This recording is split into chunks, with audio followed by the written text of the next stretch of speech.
Hi, I'm Annette Kershner. And I'm Annette Maldonado. And we're with Northern AZ team at HomeSmart Professionals here in the heart of downtown Flagstaff, Arizona. Our team creates weekly videos about Flagstaff real estate because we like keeping buyers and sellers informed about everything related to real estate. So if you want to hear more, stick around.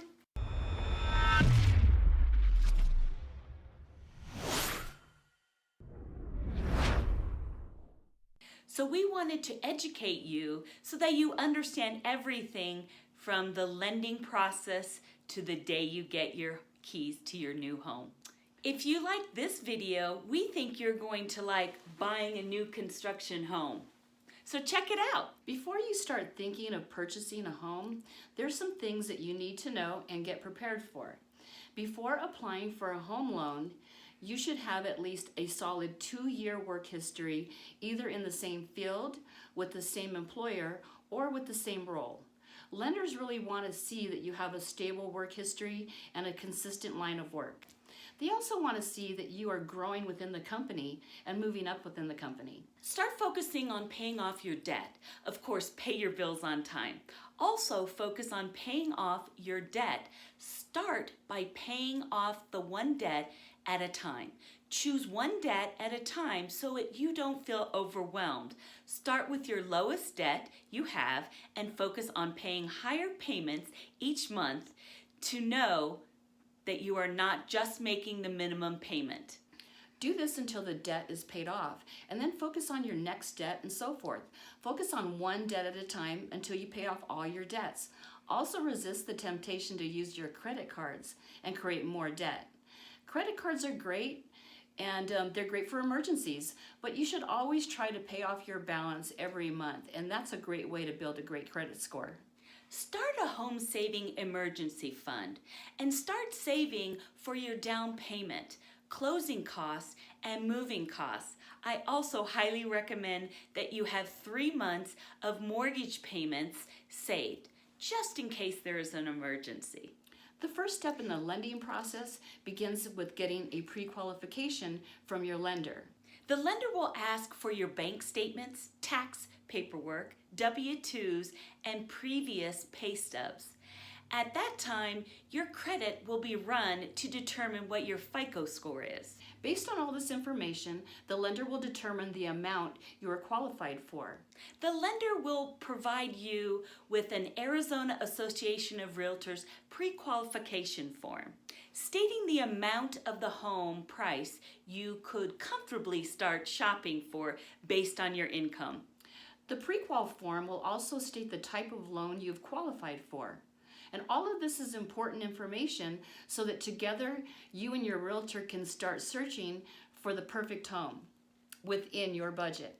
Getting approved for a home loan is primarily basic 3 things: your credit score, your work history, and your income. If your credit needs repair, now is the time to start working on that. Interest rates are based on credit scores. Your credit score should be at least 620 or above to get the really good interest rates. You should also have at least 3 lines of credit, all of which are in good standing for 2 years with no late payments within the last year. Save your W-2s for the next 2 years. Lenders will want to see these, so start getting a file ready for all of the things you will need to provide to prove your income. Your income should not be decreasing from year to year. This red flags will not get the best loan rates. There may be a loan program for you, but it won't be the best interest rate if you aren't showing a stable income. During the time you are planning to buy a home, always take advantage of extra hours or overtime or get a part-time job so that your W-2 shows increase in your income. You won't want your income to decrease during this time you are planning to apply for a home loan. There are lending options for self-employed people, but watch your deductions. Keep your deductions to a minimum because your income will be calculated based on your net profit of your business. If you make a lot of money, but you have a lot of deductions, it kind of shows that your business doesn't show that it's profitable.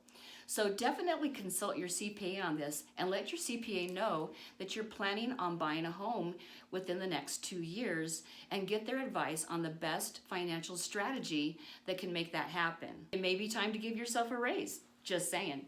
The fees for buying a new home are your down payment, if required, the earnest deposit, which is usually about 1% of the purchase price, and closing costs. Closing costs are typically about 1 to 2% of the purchase price. If you're a veteran and you can use your VA home loan eligibility benefits, you will be able to purchase a home with 0 down payment, and veterans also do not have to pay mortgage insurance. Some lenders can also offer assistance to veterans by waiving closing costs, including processing fees, closing fees, and underwriting fees, usually saving a veteran about $1,500 in miscellaneous closing costs.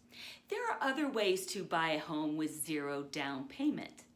There are USDA home loans, but these types of loans are only available for properties in rural areas. To find out if a home you are interested in is in a rural development area that qualifies for this type of loan, Google USDA eligibility map and learn how to get into a home with 0 money down. Typically, first-time home buyers can put down a minimum of 3.5% of the purchase price as a down payment, but ask your lender about all of the first home buyer programs that are available. We work with great local lenders that offer about 100 different loan options, so I'm sure there's one just for you. So for example of what to expect in a typical sale. This scenario will give you something to think about. So you have qualified for a home at $365,000 with your lender, and you have your AAR pre-qual in hand. We will then start your home search and find your dream home, and we find the perfect home with the purchase price of $350,000. And you decide this is everything you're looking for and you want to write an offer. We then make a competitive offer that's within your budget with the attached pre-qualification form proving your financial ability. And your earnest deposit should be around $3,500 when you present your offer to the seller.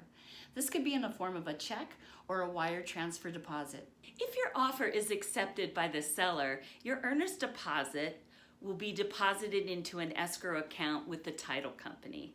Your typical down payment to purchase this $350,000 home would be $12,250 plus closing costs, approximately $3,500. So at the time of closing, you would need $15,750. The earnest money and down payment money will be deducted from the purchase price, and the lender finances the rest of the money. It's very important to know that your down payment monies need to be in the bank as trackable income for at least 60 days. Down payment money can be gifted by a parent or a close relative, but the money has to be trackable in their bank account, and it needs to be in the account for at least 60 days. Buyers or investors usually have to put 10 to 20% down as a down payment. The same rules apply with the down payment money and the closing costs money. The money must be in the bank for at least 60 days as trackable income. If you put 20% down, you can avoid paying mortgage insurance.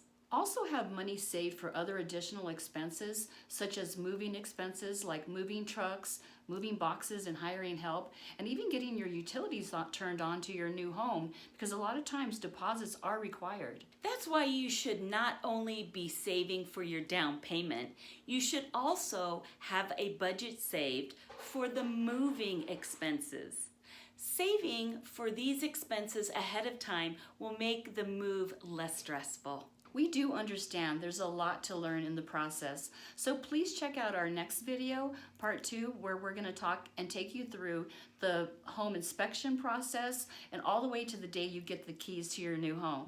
We look forward to seeing you next week, and we hope this video gave you some insight on what you need to be in order to purchase your dream home. Stay tuned for next week's video. See you next week. Bye!